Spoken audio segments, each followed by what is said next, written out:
In 1979, a massive revolution in Iran brought about the Ayatollah Khomeini to power.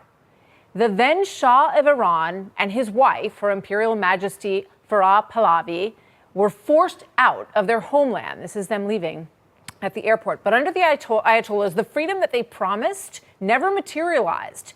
In fact, they cracked down, beating and imprisoning women who refused to wear the hijab, gay Iranians, anyone who dissents. Now the son of the late Shah, His Royal Highness Reza Pahlavi, who has been in exile, is advocating for a new future for Iran. He says he believes that the moment is now. He posted this on social media, quote, "The Islamic Republic has reached its end. It is in the process of collapsing. Khamenei, like a frightened rat, has gone into hiding underground and has lost control of the situation. What has begun is irreversible." I spoke with him moments ago, the exiled Crown Prince of Iran. Here's our talk. Crown Prince, thank you very much for joining us at this historic moment in time. It's good to have you with us. Good afternoon, Martha. Good to be with you as well. Tell me, first of all, Crown Prince, what is your understanding of what is actually the situation on the ground right now in Iran? The latest report that we have had, Martha, is that the control apparatus of the regime is almost collapsing. And we see more and more of that reports that are coming to us from personnel within the military or intelligence that says so, that it's really falling apart much faster than it was, let's say, last week.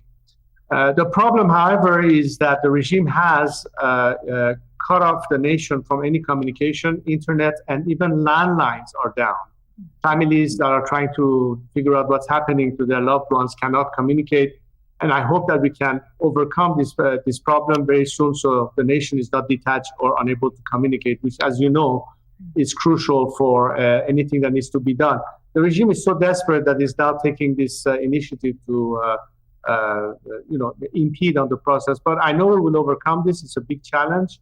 And my compatriots are extremely resilient. Many of them have stood, in Tehran, besides those who have left the capital city.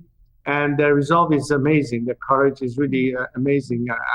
It's a shout out to them that despite all the hardship, they believe that this time victory is near. And we need that courage and that moral support that the world needs to also give us, that this time they're going to be on our side rather than continue thinking that this regime will ever provide a solution. Historic opportunity to put an end to all the problems, not just the nuclear threat, but every other thing that has been associated with this regime ever since it took over. And I think my compatriots have proven that despite the threats, despite the repression, despite being executed, besides being tortured, besides being shot in the eye, they're still in the streets, standing firm, and hopefully at some point the world will say, now it's time for us to step in and allow for this process to take its natural course, help the Iranian people overcome this regime, because everybody, as a result, will benefit. Not just my compatriots, of course, but I think many people around the world will understand how different a different Iran could be for all of us. We know that President Trump is currently considering the use of a bunker buster bomb on the Fordo facility in Iran, which is believed to have a nuclear facility buried deep into the ground. What would you say to President Trump as he considers that option? One of the concerns that often is associated with hitting nuclear facilities is the risk of radiation. That could be something very important to contemplate. I hope it doesn't get to this point. I think there's enough damage done to the regime without having to take it to the next level. But if the objective finally is for this regime to completely collapse, the better element, much stronger than a bomb and much more effective, are the people themselves. I'll tell you something, Martha. In the past 48 hours, and of course even before that, but especially as a result of this latest campaign, many elements within the military have reached out to me. They're communicating the fact that they're ready to defect, they're ready to peel away from the regime, they're willing to join with the people and demonstrate that to the people. Some elements within the intelligence sector, as well as the bureaucratic setup. We are seeing more and more defections beginning to take place, which is something that I anticipated and I have called for, because they realize that it's pointless to stay there and try to defend a regime that doesn't care about the nation, that doesn't care about our country. And there are, at the end of the day, some proud nationalists. They believe in Iran's territorial integrity. They believe that their job is to protect the nation, not to kill people under the regime's orders. So this element is one of the factors that is beginning to happen. I hope that in any consideration that we have, including President Trump, he realizes that this is something that is beginning to become more and more tangible. So I think a strategic pause might be required at some point to allow that process to demonstrate itself and allow the regime to start falling on its own weight, so to speak. And we are living these moments as I speak to you right now. So I hope it doesn't get to a point that we have to go even further. But again, I'm not a military strategist, nor am I an advisor to the president. I'm just telling you that Iranians would hope that instead of our country being targeted militarily, and as painful as it is as a patriot to see that my country has been attacked, and I've always thought that we should try to avoid at the most possible such confrontation, just because diplomacy has failed, and instead allow for the process of change at the hand of the people themselves to take place. So I hope that they consider that as a critical factor, as opposed to our only option after failed diplomacy is further military strikes. Understood. So you would not want to see the United States use this bunker buster at Fordo. Is that correct? You would discourage that? Well, I hope that as the regime is crumbling, is that enough of a factor to have neutralized it sufficient that it cannot do anything harmful, at least in the immediate? Because the whole argument about striking is because of the imminence of the regime's threat. But they've been completely dismantled. The apparatus of air defense, the apparatus of retaliation is almost taken out.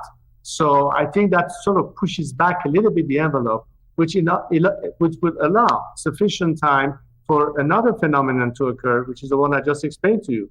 Allow the Iranian people to overcome this regime, help them do that, because that option is always on the table.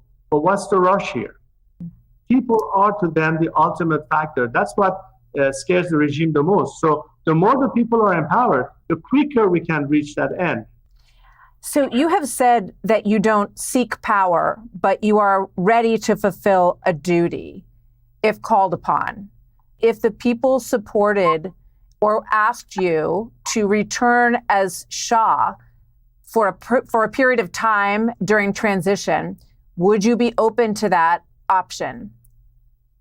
I don't think I need a title to perform as a transitional leader. I think the reason people are looking for me to play that role is because of their confidence in me, their trust in me, and I think to a great extent the track record that I've demonstrated in the past 44 years since I've begun.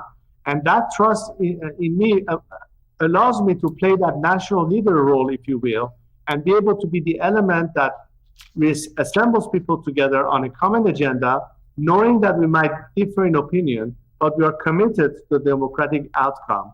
So I don't think I need to have any particular title. That would be putting the carriage before the horse, so to speak. Let us be focused on the job at hand. The job at hand is eliminate this regime and replace it with a secular democratic alternative.